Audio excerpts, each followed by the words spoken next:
Okay, so at this point you should have printed out page or problem 75 and be ready to add to this page with some notes. So we'll take you through the problem. We'll be visiting this Desmos page, asking you to draw some graphs, all right, and then add on some annotations to this question. So in the previous class we looked at several explorations that all were kind of related to the concept of an exponential function, which is what the next family of functions we're going to look at. An exponential function is a function that could be written in this form. Some number, a, times some other number, b, to the x power. So now the x, the variable, is in the exponent. And that's the main difference between this type of function and the quadratic or the linear function that we saw before, where the x, the variable, was the base. Now, some restrictions. We're going to say we're not going to allow a to be 0, because if a was 0, then your function would just equal 0 all the time. That's not an exponential function. That'd be a linear function. We're going to require b to be a positive number, okay, because negative numbers to powers cause some problems that we'll see a little bit later.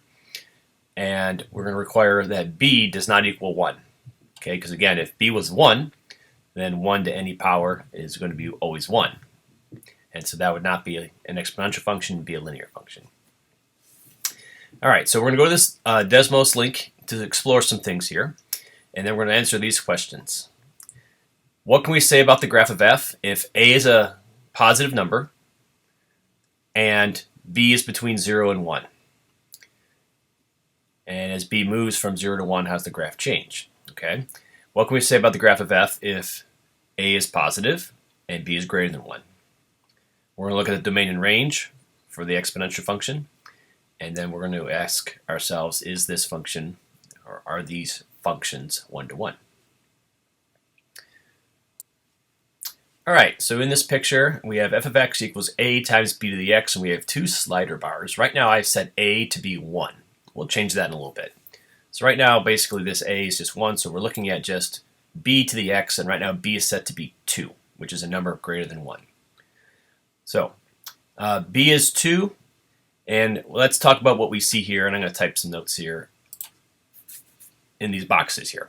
All right, so number 1, let's look at the y-intercept of this graph. Okay, the y-intercept of this graph is 1, which makes sense because we raise 2 to the 0 power. All right, 2 to the 0 power is 1. All right, so the y-intercept of this graph is 1. I would describe this graph as increasing from left to right. So this graph increases from left to right. This graph is never negative and never 0. Right? It would appear that this graph gets very close to the x-axis towards the left here. All right, but it's never going to equal 0. And that makes sense because if I raise a number to a power, we'll never get 0. What else can we say here? This graph gets steeper as we move to the right. Okay, so those are some basic observations about a basic exponential graph when the b value is greater than 1. I'd like you to pause the video at this point and sketch this picture in your notes so you have an idea of what an exponential function looks like when b is greater than 1. All right, now let's vary the value of b a little bit just to see what happens. So b is going to go from 2, we're going to go back towards 1, and then we'll go back up. All right, so what I'm observing here is kind of the shape stays the same. All right, but it's getting a little bit flatter towards the right there. Raising a little bit to the left. The y-intercept is staying the same. Hope you see that there. So the y-intercept is not affected, but kind of the steepness of the graph is what's changing when we change the value of b. So as b gets bigger, it's getting a little bit steeper on the right side and getting less steep on the left side. And as we make b smaller, graph gets a little bit less steep on the right rises on the left. Okay, but these things still apply here, right? The graph still increases from left to right. The graph is never negative and never zero. And the graph gets steeper as you move to the right. All right, now before we go on to values of b that are less than 1, let's look at the value of a and see what happens there. So let's put b back to 2. This is our basic picture, 2 to the x. All right, a is 1. Now, we should recognize that a is going to be a stretch factor because we've seen how transformations of functions work. A is the coefficient. So we should expect that when I change the a value, my graph's going to get vertically stretched.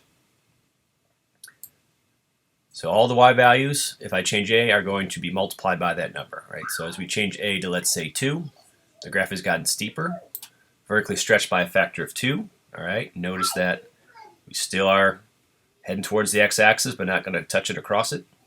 My y-intercept is now 2 times larger than it was, and every other y value is 2 times larger than it was. All right, if we change a to 3, steeper on the right side. You don't see much of a difference on the left side here because these numbers are all close to 0, but our y-intercept has changed to 3. All right, so that's a big observation here is the value of a is the y-intercept.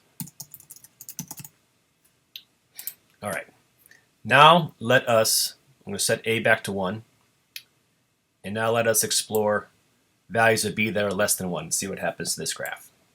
Okay, so again, we said if b equals 1, we don't have an exponential function. That's why we exclude it from consideration. All right, now if b is less than 1, we'll set b to be 1/2, for example, 0.5. Looks like we have the exact same picture, except it's just been reflected over the y-axis. Okay, so let me make a note here. This is if b was greater than 1, right? Those things were true. And now if b is less than 1, let's write some things here that we can observe about this graph. All right, so this graph decreases from left to right. This graph, again, is never negative and never 0. And I would say this graph gets less steep as we move from left to right, or move to the right. All right, so kind of the same features are present, but we have reflected the graph across the y-axis. I'd like to pause the video at this point and make sure you have this picture in your notes for an exponential function when the b value is less than 1. Okay, now let's look at the b value. All right, as we make b smaller, see if the same kind of things happen. Okay, so the shape kind of stays the same. Gets more steep on the left side as b gets smaller. And if we get b closer to 1, a little bit less steep on the left side there. The y-intercept stays the same by changing the b value. And then if we go over here and mess with the a value, again, it's going to be vertically stretched. So we should hopefully see the same thing we saw before, which is that all the y values get stretched by that factor of a. And a still, here's a equals 2, is the y-intercept. So that this little fact remains the same whether b is greater than 1 or less than 1. We need to answer the questions about domain and range. So whether b was greater than 1 or less than 1, the domain is all real numbers, right? I can enter in any real number I like and I'll get out an answer from an exponential function. So the domain of an exponential function is all real numbers. Now let's look at the range. So we've said that the graph never is negative and never is 0. But otherwise, these y values can get as large as we like. So the range of an exponential function is 0 to infinity, not including 0. Now I want to talk about this feature. So we talked about this graph